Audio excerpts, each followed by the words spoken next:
자, 안녕하세요. 허준입니다. 자, 유한양행 좀 보고 있는데요. 오늘도 이제 마이너스 2% 정도 계속 하락을 하고 있습니다. 우리가 지난 이제 고점이 10월 중순쯤이었고요. 16만 원대에서 지금 거의 12만 원까지 하락을 좀 했는데, 자, 그럼 이대로 유한양행이 끝나는 것인가? 아니면 다시 지지선을 만들고 상승을 할 것인가? 이 부분에 있어서 설명드릴 수 있도록 하겠습니다. 우리 주주님들은 다소 좀 지루하고 실망스러운 구간이라고 생각을 하고 있는데요. 자, 여기서 그대로 그냥 끝나진 않을 겁니다. 제가 반등할 수 있는 여러 가지 이유를 설명드릴 수 있도록 할 테니까요. 자, 구독, 좋아요 한 번씩 부탁을 좀 드리고요. 제 영상 끝까지 봐주시면 분명히 기회가 다시 온다라는 거 이해가 되실 겁니다. 자, 먼저 수급을 좀 보도록 할 텐데요. 자, 여기 볼게요. 자, 여기 수급을 보시면 최근에도요, 대부분의 날짜 일부를 좀 제외하더라도 외국인들이 이제 순매수로 가는 걸 확인할 수가 있습니다. 자, 여기 중간에 이제 며칠, 뭐 2만 주, 만 주, 뭐 10만 주 이렇게 매도한 적도 있지만 보통 이제 빨간색이 더 많고요. 전체적으로 봤을 때 여기를 보시면 지분이 계속 늘어나고 있습니다. 자, 유한양행 같은 경우에는요, 평소에 횡보할 때가 8만 원 정도였고 16만 원까지 두 배가 올랐는데 여기 외국인의 한도 소진율이 21.3% 계속 증가하고 있다는 걸 보실 수가 있을 거예요. 그쵸? 자, 이 얘기는 뭐냐면 분명히 올라가면서 차익 실현하는 부분도 있겠지만 계속 전체적으로는 이제 비중이 늘어나고 있다. 매수를 하고 있다라고 보시면 될 것 같고 여기도 보시는 것처럼 이렇게 빨간색이 더 많은 것을 확인할 수가 있습니다. 자, 그럼 외국인들은 왜 계속 살까요? 그제도 샀어요. 그제도 27만 주, 그리고 어제도 6만 주, 그리고 오늘은 지금 소폭 매도를 하고 있지만 지금 이제 오전이거든요. 그 장이 끝나고 나면 이 부분도 이제 순매수로 바뀔 수도 있습니다. 동시효과까지 봐야지 집계가 가능하기 때문에 자, 최근에도 이틀 연속 사고 오늘도 매수로 바뀔 수 있다는 점 확인하시면 될 것 같고 그러면 왜 이렇게 계속 매수를 하고 있을까요? 떨어지는 구간에도 계속 외국인이 담는 이유 자 알아보도록 할 텐데 자 먼저 이렇게 볼게요. 지금 이제 시장이 좋지가 않아요. 그리고 바이오가 원래 시장 주도주였는데 고점을 맞고 조정을 받고 있습니다. 그러면 지수 차트랑 비교해서 좀 볼 텐데요. 자, 코스피죠. 유한양행은 자 보시면 최근에 3일 4일 동안 연속적으로 꽤나 많은 하락을 했어요. 자, 그러면 단순히 이제 비교를 해보겠습니다. 자, 여기 요 하락의 이제 폭을 좀 보시면요. 지수가 훨씬 더 많이 하락을 하고 있고요. 유한양행도 이제 조정을 받고 있지만 상대적으로 지수보다는 조금 조정을 덜 받고 있습니다. 그 얘기는 뭐냐면 아직 기대감이 남아 있다라고 해석을 하시면 될 것 같고 외국인들이 이 지수의 하락을 끌어냈단 말이에요. 우리가 11월 11일부터 오늘이 이제 11월 15일인데 이제 5일 동안 연속해서 계속 빠지고만 있죠. 트럼프의 이제 악재, 이건 잠시 후에 설명을 좀 드릴 건데 일단은 외인의 매도로 지수가 빠지는데 유한양행은 외인의 매도가 아니다. 이것만 보더라도 이제 차이가 있는 겁니다. 이해되시죠? 자, 최근에 이렇게 매수한 거 확인이 가능하실 거고 자, 그러면 언제 반등을 할까요? 일단은 반등이라는 것은 단기 바닥을 먼저 만들어야 돼요. 그러니까 계속 빠지지 않고 어느 순간 멈추는 구간을 만들어야 된단 말입니다. 이런 구간처럼 이렇게 빠졌다가 횡보하는 구간이 나올 거고 여기도 마찬가지고 근데 지금 횡보하는 구간이 없어요. 그러니까 제가 지금 물타기를 하지 말라 매수를 할 때가 아니다라고 말씀을 드리는 게 뭐냐면 하락이 멈추고 횡보하는 구간이 연출된 다음에 상승이 나오기 마련인데 이런 구간처럼 지금 그런 그 횡보하는 이제 그 차트의 모습이 나오지 않고 있기 때문에 지금 물타기 하면 된다 안 된다? 안 됩니다. 지금 살 때가 아니에요. 이제 개인들이 항상 좀 오해를 하시는 게 뭐냐면 무조건 싸게 살려고 하는 거 이게 좀 문제가 될 수가 있거든요. 예를 들어서 고점을 찍고 끊임없이 하락을 하는 이런 종목이 있어요. 그러면 언제까지 물타기를 해야 될지 알 수가 없고요. 매일매일 사다 보면 언젠간 저점을 잡겠지만 이 저점을 잡으려는 하는 자체가 욕심입니다. 욕심. 그렇게 하지 마시고 계속 관망을 하다가 올라가는 걸 보고 사는 게 기본이에요.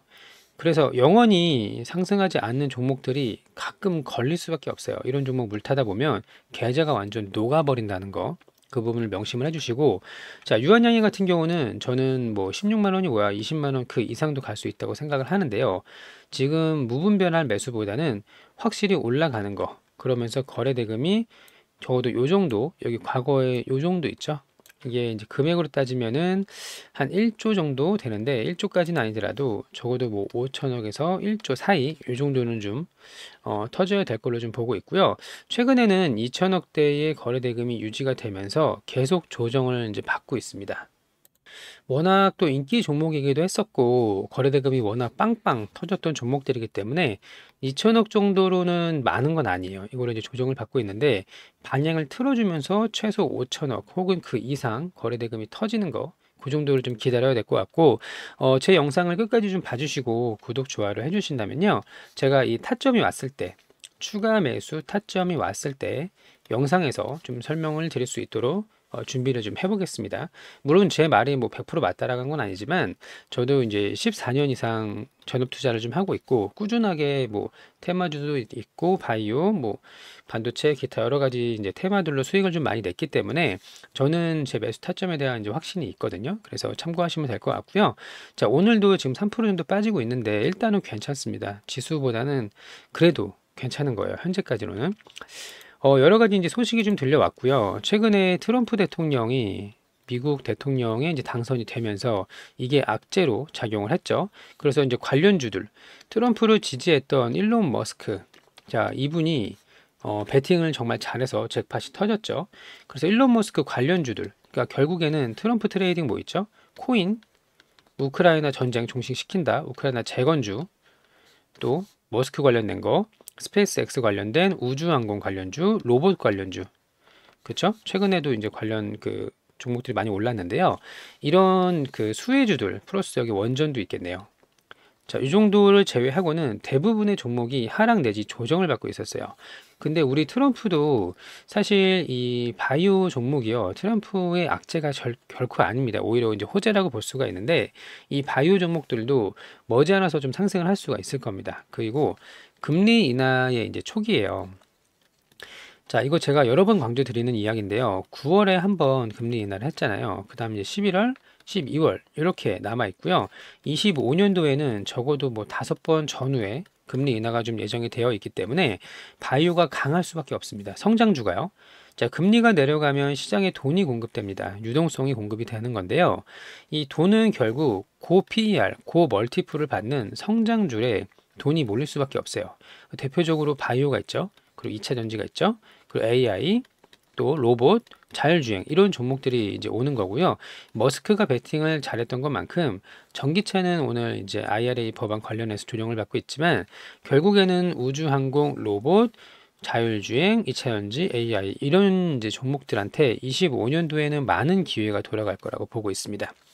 자, 11월, 12월 금리 인하하고 내년에 더 많은 인하를 할 가능성이 거의 뭐 확정적으로, 그러니까 얼마큼 많이 하냐 덜 하냐의 차이지 이 부분은 이미 방향이 정해져 있는 거예요. 그래서 우리 바이오도 지금 조정을 받고 나서 다시 한번 급등할 수가 있기 때문에 잘 홀딩을 해주시기 바랍니다. 소식을 좀 몇 가지 보도록 할게요. 이제 전일자에 이런 소식이 좀 나왔습니다. 자, 아스코 비소세포 폐암 치료 지침에 타그리소, 렉나자 병용요법을 추가했다. 자, 원래는 이 타그리소를 이제 광하게 권고하는 그런 상황이었는데 조금 바뀌었어요. 그 부분만 좀 보도록 할게요. 자, 먼저 이 비소세포 폐암 1차 치료에는 여전히 타그리소 단독요법을 첫 번째로 꼽는다. 우리의 이제 경쟁자가 되겠죠. 타그리소는 매출이 한 6조, 7조 정도 나오는 그런 약인데요. 자, 타그리소의 단독요법을 권해야 된다라고 되어 있고 이 근거의 질, 이제 중간이고요. 권고 수준은 이제 강이다. 그러니까 첫 번째로는 타그리소를 권해야 된다라고 되어 있고요. 그 다음에 이제 리브리반트 렉나자 병용요법은 권할 수 있다라고 되어 있습니다. 권고 수준은 약으로 되어 있죠. 위크로 되어 있고 타그리소는 이제 스트롱입니다. 근데 여기 이제 밑에 뭐 결과가 어떻고 앞으로 좀 검증을 해야 되고 또 그 OS 값, 전체 생존율 값이 더 높다는 거 이런 부분이 좀 나와 있지만 이 부분 볼게요. 자, 이 아스코의 개정안을 좀 보도록 할게요. 자, 이번에 비소세포 폐암 2차 치료 권고문도 개정을 했는데 이전에 타그리소 1차 치료를 받은 이후 질병이 진행한 환자를 대상으로 자, 여기 리브리반트 여기도 나와 있어요. 리브리반트 렉나자 이제 권고할 수 있다를 개정하고 이 권고 수준을 강으로 제시했다. 그러니까 물론 이제 조건부가 붙긴 합니다. 여기서 표적 치료가 가능한 다른 변이가 확인되지 않은 환자에서 임상인은 백금 기반 그 항암 화학요법 또는 백금 기반 항암 화학요법과 리브리바트 병용요법을 권고할 수 있다. 그리고 권고 수준은 이제 강으로 제시했다라는 부분이 확인이 가능하고요. 그러니까 시간이 좀 걸리면 물론 걸릴 수 있겠죠. 그래서 현재로서는 타그리소를 첫 번째로 권해주는데 원래는 이제 권고 사항이 이제 약으로 되어 있었다가 약함으로 되어 있다가 이제 강으로 갈 수가 있는 이제 그런 중간 과정에 있다라는 거예요. 자, 우리는 타그리소를 잡는 게 이제 목표이기도 하지만 실제로 가장한 이벤트는 저는 여기서 있을 거로 봅니다. 유럽하고 중국, 일본이에요. 자, 다음 소식을 좀 보면요. 글로벌 블록버스터 신약. 자, 여기 일단 첫 번째 순위가 이제 렉나자입니다. 글로벌 블록버스터는 이제 1조죠. 1조. 연매출 1조를 이제 블록버스터라고 이야기를 하는데 앞으로 2028년까지 더 성장을 할 것이다 라는 이제 전망을 가지고 있고 여기 이제 보시면요. 이 부분을 제가 이제 말씀을 드리고 싶은 거예요. 미국 외에도 허가 신청한 EMA, 유럽이죠. 그리고 중국, 일본 등에서 허가를 받을 경우 발생한 마일스톤이 1,500억이 될 것이다. 근데 마일스톤은 일회성이에요. 그래서 저는 여기에 초점을 좀 맞추기보다는 로얄티에 초점을 좀 맞추는 거를 생각하고 있습니다. 로얄티가 한 10% 정도 예상을 좀 하고 있는데 그러면 이제 조 단위의 기업, 조 단위의 약물 매출 글로벌 블록버스터가 된다면 타그레소가 지금 6조에서 7조 정도 매출 나오고 있잖아요. 그러면 이 중에 이제 상당 부분 좀 가져올 수가 있고 특히 생존율에서 더 유리한 결과값을 확인하는 우리 렉나자 리브리반트 병용요법이기 때문에 여기서 이제 마일스톤도 중요하지만 로얄티 10% 이게 이제 미국 FDA 그리고 유럽의 EMA 플러스 중국, 일본 후생선까지 다 포함을 한다면요 엄청난 로얄티가 들어올 수가 있다라는 거예요. 자, 하나만 더 볼게요. 트럼프의 이제 악재가 아니라는 걸 확인할 수가 있는데, 자, K제약바이오 FDA 문턱을 넘는다. 트럼프 정부 규제를 완화시킬 것이다라는 거예요. 우리가 과거에요. 트럼프가 첫 번째 2017년부터 임기를 시작을 했는데요. 이때 신약 허가를 받은 건수가요. 1.5배 정도 됩니다. 이전에 비해서 트럼프의 임기 이전에 받은 것보다 트럼프 임기 후에 FDA의 신약 허가를 받은 게 1.5배 수나 높다라는 거예요. 그래서 현재 지금 뭐 HLB도 있고 또 그 이후에 우리 그 FDA 이후에 연결될 EMA, 우리 렉나자도 있다는 거 확인하시면 될 것 같고요. 자, 트럼프의 당선이 꼭 국내 제약바이오 기업한테는 악재는 아닙니다. 다만 지금 너무 많이 좀 올랐고 그동안 이제 올랐던 거에 대한 차익 실현 매물이 나왔다라는 거 보시면 될 것 같고요. 후속 매수세가 붙지 않습니다. 이건 어쩔 수가 없어요. 시장이 무너지고 있는데 시장이 급락을 하는데 후속 매수세가 붙을 수 있을까요? 없습니다. 그래서 이거 차트를 지금은 개별 종목보다는 지수가 먼저예요. 지수가 먼저 안정화가 되고 그리고 나서 이렇게 반등을 할 때 어떤 종목이 먼저 올라가느냐를 굉장히 집중해서 보셔야 됩니다. 저는 이제 후보로 가능성을 지금 보고 있는 종목이 이제 섹터가 바이오고요. 그 다음 원전. 이 두 가지 테마가요. 지수가 안정화가 되고 다시 반등이 나올 때 정말 크게 갈 수 있는 핵심 두 가지 테마라고 생각을 좀 하고 있습니다. 그래서 지금은 조정을 받고 있고 마음은 좋지 않지만 여기서 우리가 포기해서는 안 되고요.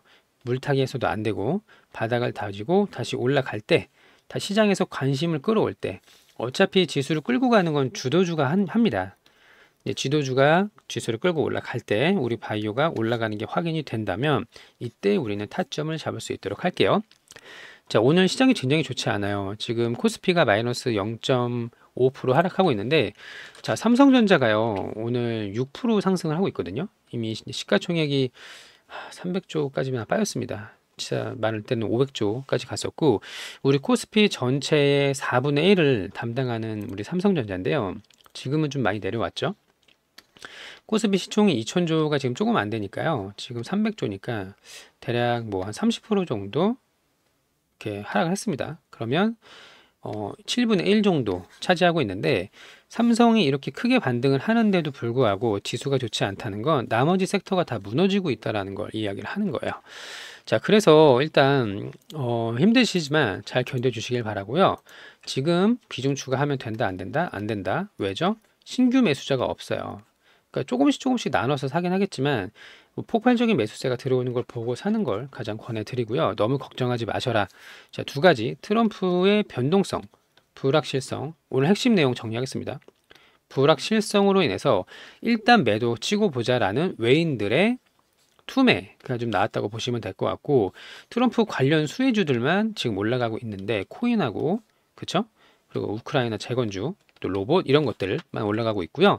다만 불확실성은 악재가 아닙니다. 이게 해소가 되고요. 트럼프 임기가 정작 이제 시작이 되면요, 금리 인하도 계속 진행을 하고 있는 상황이기 때문에 트럼프 수혜주 중에 있는 바이오 분명히 상승할 수가 있다는 거 기억을 해주시길 바라고, 크게 갈 수 있어요. 그러니까 어떤 종목이든지 많이 오르면 조정을 받습니다. 그래서 조정 이후에 재상승하는 타점 최대한 잡아서 안내 드릴 수 있도록 할 테니까요. 구독, 좋아요 한 번씩 부탁을 좀 드리겠고, 너무 걱정하지 마셔라. 마음은 안 좋아요. 마음은 안 좋은데 너무 불안해하거나 공포에 휩싸일 필요도 없고요. 용기를 내서 매수를 할 필요도 없습니다. 지금은 그냥 흘러가는 시기예요. 일단 지수가 안정화가 되면 반드시 기회가 온다는 거 꼭 이해를 해주셨으면 좋겠습니다. 자, 오늘도 영상 시청해 주셔서 감사하고요. 우리 구독자님들 좋은 결과 있기를 진심으로 좀 바라고요. 제가 그날까지 정말 20만 원 뚫을 수 있는 그날까지 끝까지 함께 할 수 있도록 할 테니까요. 같이 한번 좋은 결과 만들 수 있도록 하겠습니다. 자, 오늘도 영상 시청해 주셔서 감사합니다.